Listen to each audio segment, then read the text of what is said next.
जैसे आपको normal drawing करने के लिए एक शीट और कुछ टूल्स जैसे पेंसिल, रबड़ या प्रकार या इस तरह की चीज़ों की ज़रूरत रहती है, वैसे ही यहाँ पे हमारे पास होम टैब पे काफ़ी सारे टूल दिए गए हैं जिससे हम ड्राइंग कर सकते हैं।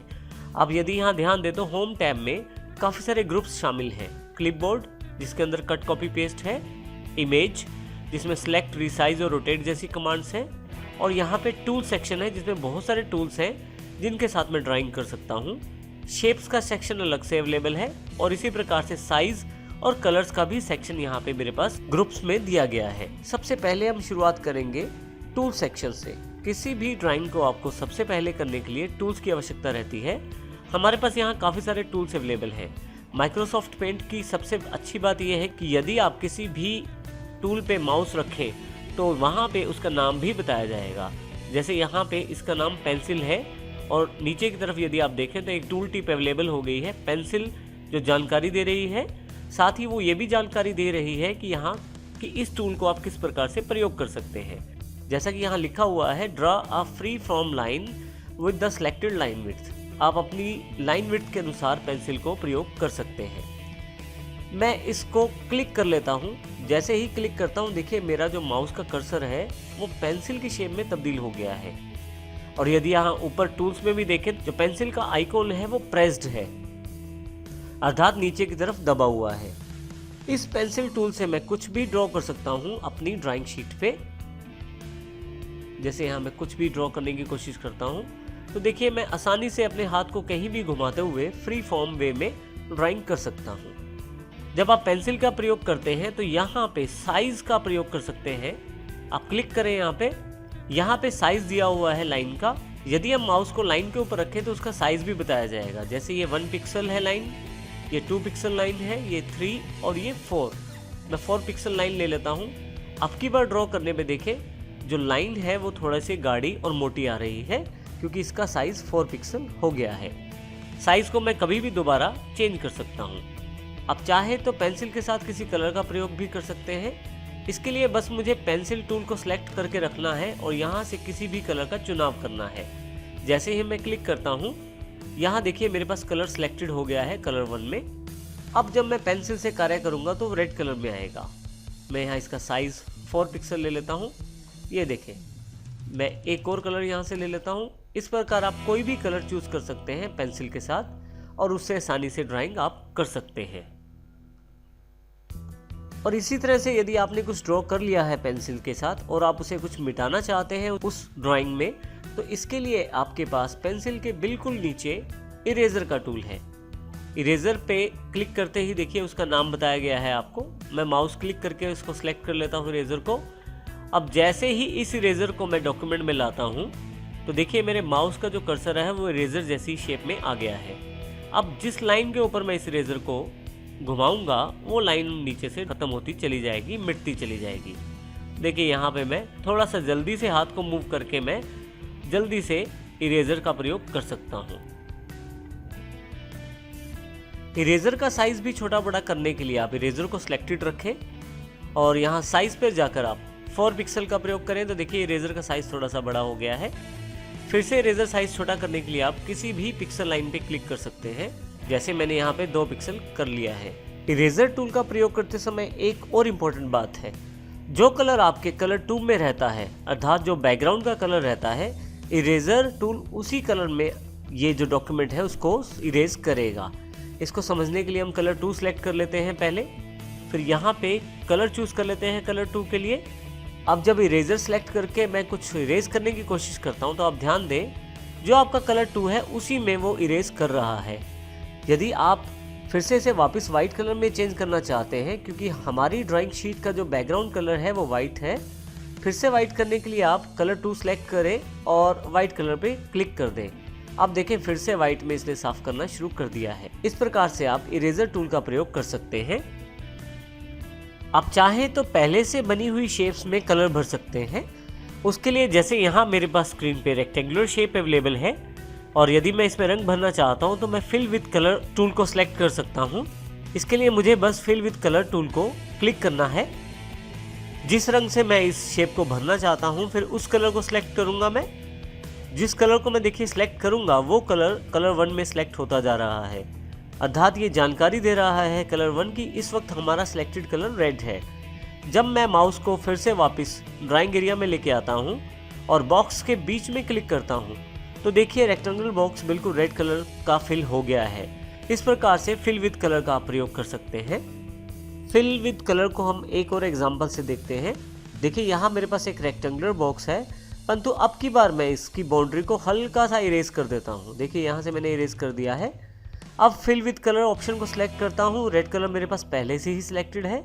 जैसे ही फिल करता हूँ अब की बार कलर पूरे के पूरे डॉक्यूमेंट पूरे के पूरे ड्राइंग एरिया में फैल गया है। इसका कारण ये है कि फिल विद कलर बाउंड्रीज के साथ कार्य करता है, क्योंकि यहाँ से इसको जगह मिल गई बाहर जाने की, तो इसलिए कलर जो है आगे की तरफ भी फैला दिया है। अब यदि मान लीजिए मुझे इस पूरी स्क्रीन को साफ करना है तो मेरे पास 2-3 ऑप्शन है। सबसे पहले सिंपल ऑप्शन सेलेक्ट करते हैं। आपके पास सिलेक्ट टूल यहाँ पे उपलब्ध है। मैं इस एरिया को सिलेक्ट कर सकता हूँ जिस एरिया को साफ करना है मुझे, और कीबोर्ड पे बने हुए डिलीट बटन को प्रेस करूँगा। देखिए मेरे पास एरिया साफ हो गया है। यहाँ से कुछ एरिया रह गया है तो इसको मैं दोबारा सेलेक्ट कर लेता हूँ और डिलीट कर देता हूँ। इसके अलावा भी काफ़ी सारे ऑप्शन हैं डिलीट करने के। आने वाले सेशन में हम उन्हें भी साथ साथ सीखेंगे। यहाँ हमने एक और रेक्टेंगुलर शेप का प्रयोग किया है फिल विद कलर को और अच्छी तरह से समझने के लिए। यहाँ यदि आप ध्यान देखें तो सबसे छोटा जो रेक्टेंगुलर है, जो सबसे अंदर की तरफ है, उसमें थोड़ी सी जगह छोड़ी गई है। इसी तरह से उससे अगले वाले रेक्टेंगल में भी कुछ जगह खाली है, और बाहर वाला जो रेक्टेंगल है वो पूरी तरह से बॉर्डर कवर्ड है।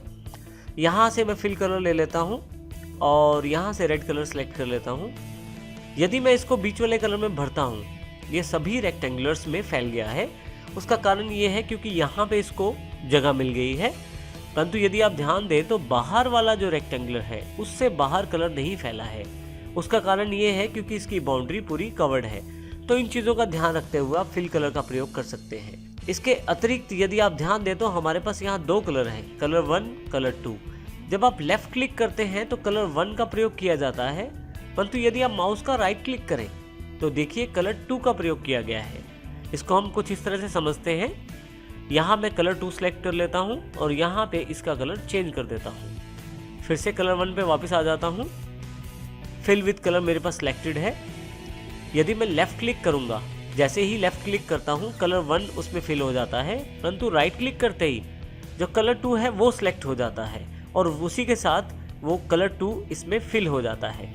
इस प्रकार से आप फिल विद कलर का प्रयोग कर सकते हैं इन चीज़ों का ध्यान रखते हुए। अगला जो टूल हमारे पास अवेलेबल है वो है टेक्स्ट टूल के रूप में। टेक्स्ट टूल का प्रयोग करने के लिए आप केवल टेक्स्ट टूल पर क्लिक करें और यहाँ नीचे दिए गए किसी भी सेक्शन में आप क्लिक करके उस टेक्स्ट टूल का प्रयोग कर सकते हैं। यहाँ मैंने एक पिक्चर्स को यहाँ पेस्ट किया हुआ है और बिल्कुल कॉर्नर में जाकर मैं क्लिक कर देता हूँ तो देखिए मेरे पास एक रेक्टेंगुलर बॉक्स अवेलेबल हो जाता है डॉटेड बॉर्डर के साथ। बीच में एक कर्सर भी ब्लिंक कर रहा है जो ये जानकारी देता है कि यहाँ पे मैं टाइप कर सकता हूँ। यहाँ मैं टाइप करना शुरू करता हूँ। अब यदि देखें तो मैंने टाइप कर दिया है। आप इस बॉक्स से अभी बाहर मत निकलें, बाहर निकलते ही काफ़ी सारे ऑप्शन क्लोज हो जाएंगे। तो अभी हम इस डॉटेड बॉर्डर बॉक्स को ऐसे ही बना रहने देते हैं। यदि आप यहाँ ऊपर की तरफ देखें तो टेक्स्ट टूल सेक्शन के अंतर्गत टेक्स्ट टैब एक अलग से अवेलेबल हो गई है जिसमें काफ़ी सारे ऑप्शन जो हैं वो टेक्स्ट से रिलेटेड हैं, जैसे कि फ़ॉन्ट का ऑप्शन है, साइज़, इसके अलावा भी बहुत सारे ऑप्शन हैं। यदि मैं फ़ॉन्ट चेंज करना चाहता हूँ अपने टेक्स्ट का तो इसके लिए सबसे पहले मैं टेक्स्ट को सिलेक्ट करूँगा। इस ड्रॉप डाउन बॉक्स को क्लिक करूँगा। मेरे पास काफ़ी सारे ऑप्शन अवेलेबल हो जाएंगे टेक्स्ट से रिलेटेड, फ़ॉन्ट से रिलेटेड। अब यहाँ पे जिस फ़ॉन्ट पे मैं माउस लेके जाऊँगा उस फ़ॉन्ट के जैसा मेरा टेक्स्ट होता जा रहा है। जिस तरह का टेक्स्ट मैं चाहता हूँ उस टेक्स्ट को मैं सिलेक्ट करके क्लिक कर सकता हूँ। मान लीजिए मैं ये टेक्स्ट चाहता हूँ तो जैसे ही मैं इस फ़ॉन्ट पे क्लिक करता हूँ ब्रिटानिक बोल्ड पे, तो देखिए मेरे पास ये सिलेक्ट हो गया है। इसके साथ ही मैं अपने टेक्स्ट का साइज़ भी चेंज कर सकता हूँ। उसके लिए मेरे पास नीचे फ़ॉन्ट साइज़ का ऑप्शन है। माउस रखते ही ये जानकारी टूल टिप द्वारा आपके पास अवेलेबल है, फ़ॉन्ट साइज़। जैसे ही इस पर क्लिक करता हूँ तो देखिए माउस जिस साइज़ पे मैं लेके जाता हूँ उस तरह का साइज़ मेरे टेक्स्ट फ़ॉन्ट का हो रहा है। यहाँ मैं 28 साइज़ को सिलेक्ट कर लेता हूँ तो जैसे ही सिलेक्ट करता हूँ मेरे पास उसी साइज का टेक्स्ट अवेलेबल हो जाता है। इसी के साथ टेक्स्ट को मोटा करने के लिए बोल्ड ऑप्शन है। आप इसे हल्का सा टेढ़ा यानी कि इटैलिक भी कर सकते हैं टेक्स्ट को। आप चाहें तो अंडरलाइन कर सकते हैं टेक्स्ट में यू से। इसी तरह से स्ट्राइक थ्रू का ऑप्शन है, यदि आप क्लिक करें तो बीच में अक्षरों की एक लाइन आ जाएगी। अब ध्यान दीजिए, जिस जगह से मैं जिस ऑप्शन को क्लिक करके ऑन कर रहा हूं, वहीं से उस ऑप्शन को ऑफ भी किया जा सकता है। जैसे बोल्ड क्लिक किया, यहां से बोल्ड एनेबल हो गया है, दोबारा यदि मैं क्लिक करूं तो बोल्ड डिसेबल हो गया है। इस प्रकार आप इसका प्रयोग कर सकते हैं। इसके साथ बैकग्राउंड में आपके पास दो इंपॉर्टेंट ऑप्शन दिए गए हैं, ओपैक और ट्रांसपेरेंट। यदि मैं इसे ओपैक पे क्लिक कर दूं तो देखिए जो टेक्स्ट बॉक्स का जो बैकग्राउंड कलर है वो वाइट हो गया है, और यदि मैं इसे ट्रांसपेरेंट कर दूं तो सिर्फ टेक्स्ट नज़र आ रहा है, वाइट कलर हट गया है। तो यदि आप अपने टेक्स्ट में ट्रांसपेरेंसी चाहते हैं, आप चाहते हैं कि उसके पीछे वाला हिस्सा या तस्वीर दिखाई दे, तो ट्रांसपेरेंट रखें, अन्यथा आप ओपेक भी कर सकते हैं। आप टेक्स्ट का कलर भी चेंज कर सकते हैं। उसके लिए आप फ़ॉन्ट को सिलेक्ट करें और यहाँ पे जिस कलर पे आप माउस लेके जाएंगे वैसा कलर आपके पास यहाँ अवेलेबल हो जाएगा। जैसे यहाँ मैं फिर से इसे येलो कर देता हूँ और क्लिक कर देता हूँ, तो देखिए मेरे पास यहाँ कलर अवेलेबल हो गया है। इस प्रकार से मैं टेक्स्ट ऑप्शंस का प्रयोग करके यहाँ पे टेक्स्ट लिख सकता हूँ। जब आपका टेक्स्ट पूरी तरह से फाइनल हो जाता है, अर्थात अपना फ़ॉन्ट सेटिंग्स आप कर लेते हैं, तो इस रेक्टेंगुलर बॉक्स से आप यदि बाहर क्लिक करें तो आपका टेक्स्ट बिल्कुल फाइनलाइज होकर उस पिक्चर के साथ जुड़ गया है। अब आप इसको चेंज नहीं कर पाएंगे, एडिट नहीं कर पाएंगे। एडिट करने के लिए वो टेक्सचर बॉक्स ज़रूरी है। अब आप दोबारा लिख सकते हैं परंतु इसको एडिट नहीं कर पाएंगे। इस प्रकार आप टेक्स्ट टूल का प्रयोग कर सकते हैं। नेक्स्ट टूल जो हमारे पास उपलब्ध है वो है कलर पिकर के रूप में। ये माउस लेके जाएं तो यहाँ आपको दिखाई देगा। कलर पिकर से आप बनी हुई पिक्चर में से कोई भी रंग ले सकते हैं। कलर पिकर सेलेक्ट करें आप। बनी हुई पिक्चर में आप जिस रंग को आप लेना चाहते हैं उस कलर पे क्लिक कर दीजिए। जैसे मैं इस ड्रेस कलर को लेना चाहता हूँ, मैं क्लिक कर देता हूँ। वो ड्रेस कलर मेरे पास यहाँ कलर 1 में सिलेक्टेड हो गया है।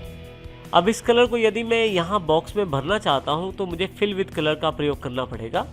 मैं सिलेक्ट कर लेता हूँ और यहाँ पे फिल कर देता हूँ। इसी प्रकार से दूसरा कलर लेने के लिए फिर से कलर पिकर का प्रयोग करता हूँ मैं यहाँ से, और मान लीजिए अब की बार मैं ये रेड कलर लेना चाहता हूँ। मैं क्लिक करूँगा, देखिए यहाँ रेड कलर अवेलेबल हो गया है, और क्लिक करते ही आप इसको फिर से फिल कर सकते हैं।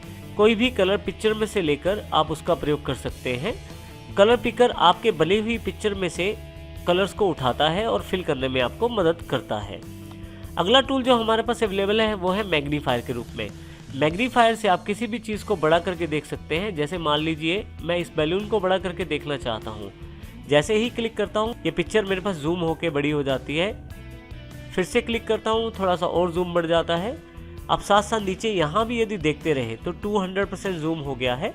फिर से एक बार क्लिक करता हूँ तो 300%, 400, इस तरह से आप जूम का लेवल बढ़ा सकते हैं और इसको आप जूम के मैक्सिमम लेवल तक लेके जा सकते हैं। यदि आप जूम लेवल को वापस लाना चाहते हैं तो राइट क्लिक करना शुरू कर दीजिए। राइट क्लिक से जूम लेवल घटता चला जाएगा। नीचे आप यहाँ स्टेटस बार पे जूम स्लाइडर पे भी देख सकते हैं। देखिए यहाँ पे जो साइज है वो जूम साइज जो है वो छोटा होता चला जा रहा है। इस प्रकार मैं ये प्रयोग कर सकता हूँ जूम लेवल को अपनी सुविधानुसार। किसी भी पार्ट को या किसी भी एरिया को पिक्चर के मैं बड़ा या छोटा करके देख सकता हूँ। अगला टूल जो हमारे पास अवेलेबल है वो है ब्रशेस के रूप में। माइक्रोसॉफ्ट पेंट में काफ़ी सारे ब्रशेस अवेलेबल हैं जिनका प्रयोग करके आप ड्राइंग कर सकते हैं। जिस ब्रश का प्रयोग करना चाहते हैं आप उस ब्रश को क्लिक कर दीजिए। यदि आप नीचे वाले बटन पर क्लिक करें तो काफ़ी सारे ब्रशेस आपको दिखाई देंगे। इनमें से जो ब्रश आप चाहते हैं उसको सिलेक्ट कर लीजिए। जैसे मैं यहाँ सिंपल ब्रश को सिलेक्ट कर लेता हूँ। जैसे ही माउस को मूव करता हूँ लेफ़्ट क्लिक प्रेस करके तो देखिए मेरे पास वो ब्रश काम करना शुरू कर देता है। इसी तरह से मैं दूसरा ब्रश ले सकता हूँ कोई, और आप ड्रॉ करके इनके डिफरेंस को देख सकते हैं। जैसे यहाँ पे एयर ब्रश है तो कुछ एयर ब्रश जैसा इफेक्ट यहाँ पे आ रहा है।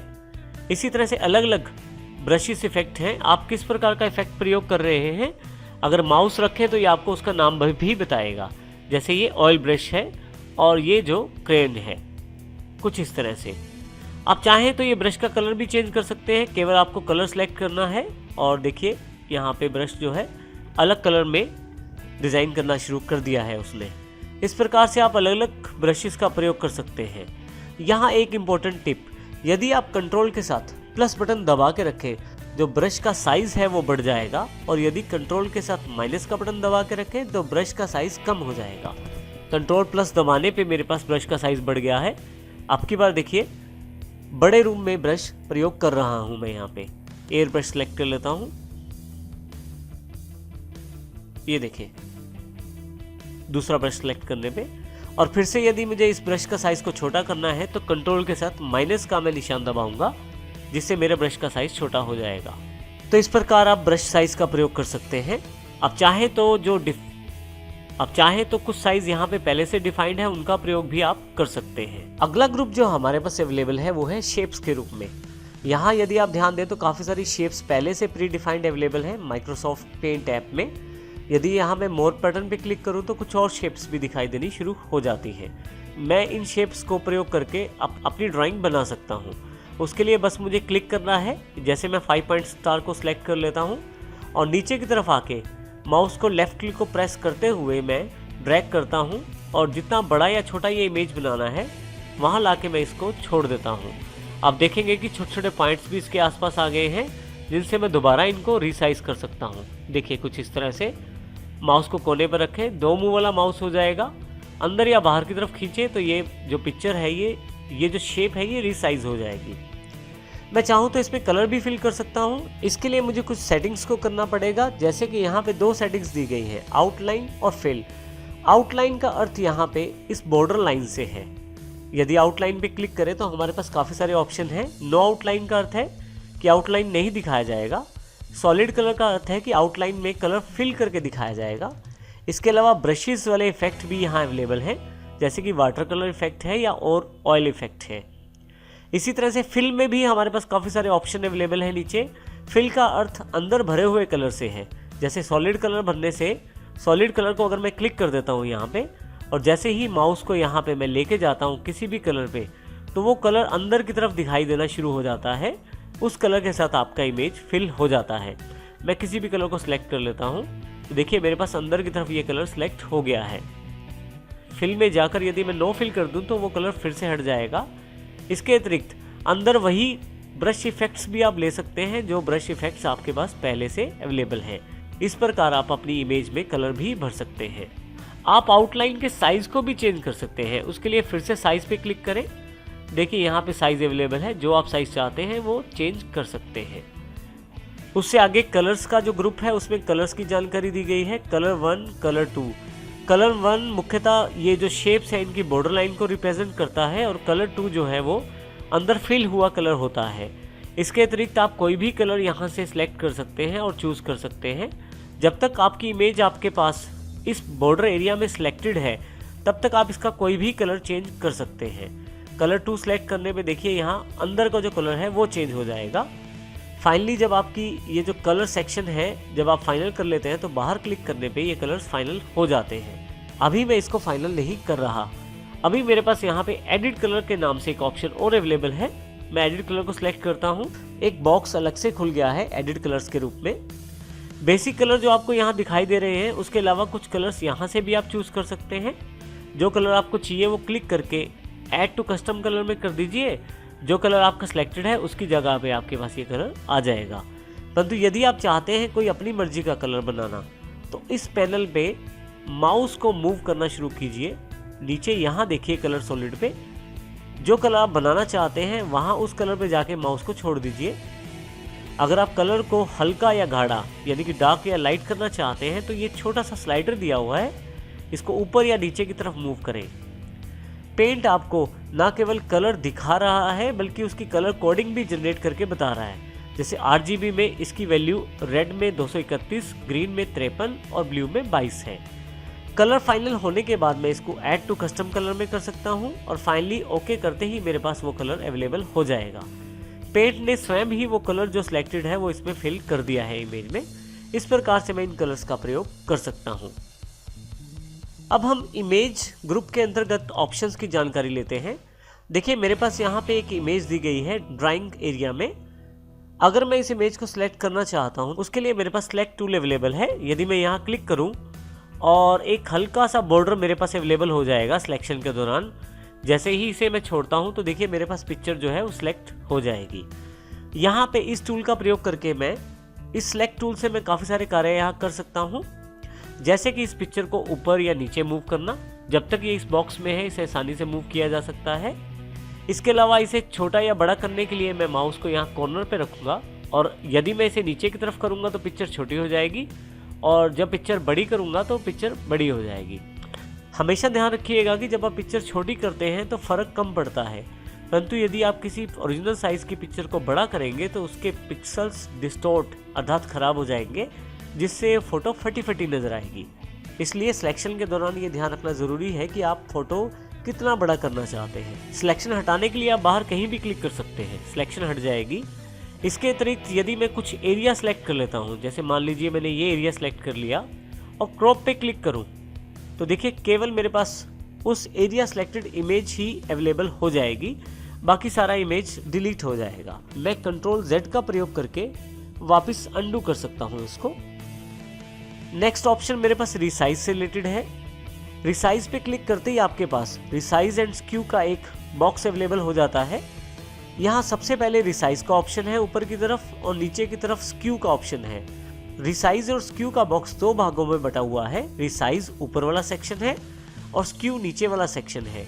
यदि मैं रिसाइज ऑप्शन पर जाकर मैं यहाँ रिसाइज सेक्शन में दो तरीके से चेंज कर सकता हूँ, बाय परसेंटेज या बाय पिक्सल। परसेंटेज का अर्थ है कि कितने परसेंट मैं उस पिक्चर को बड़ा या छोटा करना चाहता हूँ और किस तरफ से। दो ऑप्शन दिए गए हैं, हॉरिजॉन्टल तरफ से छोटा कर सकता हूँ या बड़ा कर सकता हूँ पिक्चर को, या वर्टिकल तरफ से बड़ा या छोटा कर सकता हूँ। मान लीजिए इस पिक्चर को मैं 120% करना चाहता हूँ, हॉरिजॉन्टल साइड से मैं 120 टाइप कर देता हूँ। अब यदि यहाँ ध्यान दे तो मेंटेन एस्पेक्ट रेशियो यहाँ क्लिक हो रखा है ऑप्शन। इसका अर्थ ये है कि हॉरिजॉन्टल और वर्टिकल दोनों तरफ से बराबर ही ये पिक्चर को बड़ा या छोटा करेगा। मैं इसे ओके कर देता हूँ तो देखिए पिक्चर थोड़ा सा बड़ा हो गया है। इस पिक्चर को फिर से सिलेक्ट कर लेता हूँ, यहाँ से मैं फिर से रिसाइज पे, और यहाँ से अब यदि यहाँ पे मैं मेंटेन एस्पेक्ट रेशियो को अनचेक कर दूँ और अब की बार हॉरिजॉन्टल को मैं 50% कर दूँ और ओके कर दूँ तो देखिए क्या फ़र्क पड़ता है। हॉरिजॉन्टल वाली साइड से पिक्चर छोटा हो गया है। इस प्रकार मैं रिसाइज कर सकता हूँ पिक्चर को रिसाइज बॉक्स का प्रयोग करते हुए। ये परसेंटेज आधारित चेंजेस थे, परंतु मैं पिक्सल आधारित भी चेंज कर सकता हूँ। जब आप ऑनलाइन फॉर्म फिल करते हैं किसी जॉब के लिए तो आपके पास कई बार पिक्सल्स में फ़ोटो की जानकारी मांगी जाती है। आप उस पिक्चर को इसके साथ सिलेक्ट कर सकते हैं। जैसे यहाँ मैं पिक्सल सेलेक्ट कर लेता हूँ, इतनी पिक्सल्स की रिक्वायरमेंट बताई गई है, जैसे कि हॉरिजॉन्टल 50 और वर्टिकल 63। जैसे ही ओके करता हूँ मेरी जो पिक्चर है ये उस पिक्सल साइज़ की हो जाएगी। तो मैं पिक्सल साइज़ भी चेंज कर सकता हूँ इस फोटो का। इस प्रकार मैं कंट्रोल Z करके अंडू कर लेता हूँ। मैं दोबारा इस पिक्चर को सिलेक्ट कर लेता हूँ, रिसाइज पे दोबारा जाते हैं। अब आप नीचे की तरफ यदि देखें तो स्क्यू का ऑप्शन है। स्क्यू में आप अपनी पिक्चर को किसी डिग्री पर मोड़ सकते हैं, हॉरिजॉन्टल या वर्टिकल दोनों तरह से।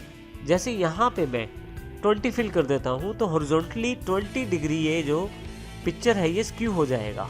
ये देखिए, कंट्रोल Z करके फिर से वापस, फिर से रिसाइज। यदि मैं वर्टिकल स्क्यू करना चाहता हूँ 40 डिग्री तो 40 यहाँ मैं फिल कर देता हूँ और ओके कर देता हूँ। अब देखिए मेरा जो पिक्चर है वो 40 डिग्री के एंगल पे स्क्यू हो गया है। इस प्रकार मैं रिसाइज ऑप्शंस के फीचर्स का प्रयोग कर सकता हूँ। मैं कंट्रोल Z करके फिर से पिक्चर को नॉर्मल ऑप्शन में वापस ले आता हूँ। इसी के साथ रोटेट का एक ऑप्शन है। रोटेट में आप अपनी पिक्चर को किसी भी एंगल पे जो यहाँ दिए गए हैं मोड़ सकते हैं आप। इसके लिए सबसे पहले मैं पिक्चर को सिलेक्ट कर लेता हूँ, रोटेट पे क्लिक करता हूँ। रोटेट 90 डिग्री पे क्लिक करते ही पिक्चर जो है 90 डिग्री वाले एंगल पे अवेलेबल हो जाएगी। परंतु यहीं पे 190 डिग्री पे लेफ्ट में करूँगा तो मैं कुछ इस तरह से पिक्चर आ जाएगी। रोटेट 180 पे रिवर्स पिक्चर हो गई है। फ्लिप वर्टिकल में पिक्चर ऊपर से नीचे और नीचे से ऊपर चेंज होती है, जबकि हॉरिजॉन्टली आप देखें तो लेफ्ट और राइट में उस पिक्चर का बदलाव दिखाई देता है। तो इस प्रकार रोटेट और फ्लिप ऑप्शन का आप प्रयोग कर सकते हैं और अपनी पिक्चर को अकॉर्डिंग टू रिक्वायरमेंट चेंज कर सकते हैं। आइए अब हम पेंट के सबसे इंपॉर्टेंट टूल अर्थात सेलेक्ट टूल की जानकारी लेते हैं विस्तृत रूप में। यदि आप सेलेक्ट को ऊपर से सिलेक्ट करें तो रेक्टेंगुलर फॉर्मेट में सिलेक्ट हो जाएगा। और मैं यहाँ पे इसे सिलेक्ट कर लेता हूँ किसी पिक्चर को। सिलेक्ट करने के पश्चात आप आसानी से इस पिक्चर को कट कर सकते हैं, अर्थात यहाँ से हटा सकते हैं। इसके लिए माउस बीच में रखें और देखें मैं इसको कहीं भी मूव कर सकता हूँ। इस पिक्चर को जो एरिया सिलेक्टेड है उसको मैं वापस रख देता हूँ इस पिक्चर को यहाँ पे, या मैं कंट्रोल Z भी कर सकता हूँ ताकि पिक्चर अपनी जगह पे वापस आ जाए। सिलेक्ट के यदि नीचे वाले ड्रॉप डाउन बॉक्स पे क्लिक करूँ तो मेरे पास यहाँ पे काफ़ी सारे ऑप्शंस अवेलेबल हैं। आइए इनकी जानकारी लेते हैं। अब रेक्टेंगुलर सिलेक्शन जो हमने अभी देखा वो रेक्टेंगुलर सिलेक्शन है। फ्री फॉर्म सिलेक्शन पे आप माउस को अपनी मर्जी से हाथ से घुमाएं, एरिया सेलेक्ट हो जाएगा। अब माउस से आप जब मूव करेंगे तो देखिए जो एरिया आपने सेलेक्ट किया था वो मूव करना शुरू हो गया है। फ्री फॉर्म में फ़ायदा ये है कि आप अपने हाथ से आसानी से जो भी चाहे एरिया सेलेक्ट कर सकते हैं और उसे मूव कर सकते हैं, या उस पर कोई कमांड चलाना चाहे तो चला सकते हैं। मैं इसे कंट्रोल Z करके फिर से वापस ले आता हूँ। उसके अतिरिक्त नीचे हमारे पास सेलेक्ट ऑल का ऑप्शन है। यदि मैं सेलेक्ट ऑल करूँ, यदि हम यहाँ ध्यान से देखें तो शीट के चारों तरफ एक बॉर्डर अवेलेबल हो गया है जो आपके पास यहाँ डॉटेड बॉर्डर के रूप में दिखाया जा रहा है, अर्थात पूरा का पूरा जो ड्राइंग शीट है वो सिलेक्ट हो गया है। यदि मैं अब सिलेक्ट करने के बाद डिलीट बटन प्रेस करूं तो ये सारा एरिया जो सिलेक्टेड है वो पूरा का पूरा इमेज डिलीट हो जाएगा। जैसे मैं डिलीट प्रेस करता हूं, देखिए इस प्रकार आप इसका प्रयोग करके पूरे पेज को साफ भी कर सकते हैं। मैं कंट्रोल Z करके फिर से वापस आ जाता हूं। यहाँ पे सिलेक्ट में नेक्स्ट जो ऑप्शन यहाँ पे है वो है इन्वर्ट सिलेक्शन। मान लीजिए मैंने थोड़ा सा एरिया सेलेक्ट किया है, परंतु अब मैं इस एरिया को पूरे पेज तक फैलाना चाहता हूं, तो यहाँ पे मैं इन्वर्ट सिलेक्शन क्लिक करूंगा। देखिए पूरा एरिया सेलेक्ट हो गया है पेज का। इसी प्रकार से आप डिलीट भी कर सकते हैं किसी चीज़ को यहाँ से क्लिक करके। मान लीजिए यहाँ पे मैं रेक्टेंगुलर सिलेक्शन से कुछ सेलेक्ट कर लेता हूँ और यहाँ से मैं डिलीट बटन प्रेस कर देता हूँ। इमेज का वो हिस्सा डिलीट हो गया है जो सिलेक्शन में था। वापस लाने के लिए फिर से कंट्रोल Z का प्रयोग मैं कर सकता हूँ। इसके अलावा ट्रांसपेरेंट सिलेक्शन का ऑप्शन अवेलेबल है। मान लीजिए किसी चीज़ को मैं यहाँ से सिलेक्ट कर लेता हूँ और इसको अगर मैं नीचे की तरफ लेके जाता हूँ तो पीछे का जो वाइट बैकग्राउंड का कलर है वो भी सामने दिखाई दे रहा है। यदि देखें तो येलो कलर पीछे वाला दिखाई नहीं दे रहा, बल्कि जो वाइट कलर एक्स्ट्रा सिलेक्टेड है वो भी पिक्चर के साथ आ रहा है। ऐसे केस में मैं सिलेक्ट पर जाकर ट्रांसपेरेंट सिलेक्शन को क्लिक करूँगा तो देखिए अब की बार जो सिलेक्शन हुआ है वो ट्रांसपेरेंट सिलेक्शन में कन्वर्ट हो गया है। इसमें वाइट बैकग्राउंड या और किसी तरह का बैकग्राउंड पिक्चर के साथ नहीं आता, तो इसमें मुझे ये आसानी हो गई है कि मेरा जो वाइट कलर है वो इस पिक्चर के साथ नहीं आएगा। देखिए मैं यहाँ सेलेक्ट कर लेता हूँ और इस पिक्चर को नीचे लाने की कोशिश करता हूँ तो केवल पिक्चर ही साथ में आ रही है, ना कि उसका वाइट बैकग्राउंड। तो इस तरह से मैं इस ऑप्शन को यहाँ से दोबारा ऑफ भी कर सकता हूँ, जिससे वाइट बैकग्राउंड भी साथ में वापस आ जाएगा। इस प्रकार हम सिलेक्शन का प्रयोग कर सकते हैं और सेलेक्ट करके काफ़ी सारी ऑप्शंस को या कमांड्स को चला सकते हैं। नेक्स्ट ग्रुप जो हमारे पास अवेलेबल है वो है क्लिपबोर्ड ग्रुप के रूप में, जिसमें कट, कॉपी और पेस्ट 3 कमांड्स अवेलेबल हैं। कट कॉपी को प्रयोग करने से पहले हमें सिलेक्ट करना ज़रूरी है। अब देखें यहाँ पे ये दोनों कमांड इस वक्त डिसेबल्ड हैं। मैं क्लिक भी करता हूँ तो किसी भी प्रकार का रिएक्शन नहीं होता इन कमांड्स के साथ। तो इसके लिए मैं सबसे पहले सिलेक्ट कर लेता हूँ इमेज को। यहाँ यदि मैं कट पे प्रेस करूँ, देखिए अब कट मेरे पास अवेलेबल हो गया है। माउस ले जाते ही यहाँ पे शॉर्टकट की जानकारी भी आपकी स्क्रीन पे है। जैसे कि यहाँ पे बताया गया है, Ctrl+X को दबाने से वही काम होगा जो कट को प्रेस करने से होगा। अब मैं यहाँ कट को क्लिक कर देता हूँ तो देखिए यहाँ से जो इमेज सेलेक्टेड थी वो कट हो गई है। मैं अगर पेस्ट पे दोबारा क्लिक करूँ तो वो इमेज यहाँ पे अवेलेबल हो गई है। इस तरह से इमेज को मैं एक जगह से मूव कर सकता हूँ दूसरी जगह पे कट का प्रयोग करते हुए। अगर मैं इमेज को वापस उसी जगह रखना चाहता हूं तो कंट्रोल Z का प्रयोग कर सकता हूं। इसके अलावा आप ऊपर क्विक एक्सेस टूल बार में अंडू का बटन भी प्रयोग कर सकते हैं। 2 बार अंडू का प्रयोग करने पर देखिए वापस इमेज वहीं पे आ गई है। लेकिन अगर मैं चाहता हूं कि फिर से आगे जाना है मुझे, तो मैं रीडू का फिर से प्रयोग यहाँ पे कर सकता हूँ। तो कुछ इस प्रकार से मैं इनका प्रयोग कर सकता हूँ। आइए अब बात करते हैं कॉपी की। सबसे पहले सिलेक्ट कर लें आप किसी इमेज को, कॉपी पे क्लिक करें और पेस्ट पे क्लिक करें। देखिए आपके पास इमेज पेस्ट हो गई है। अब जितनी बार आप पेस्ट पे क्लिक करते चले जाएंगे उतनी बार ये इमेज आपके पास अवेलेबल होती चली जाएगी। इस प्रकार आप कट और कॉपी का इस्तेमाल कर सकते हैं पेस्ट के साथ।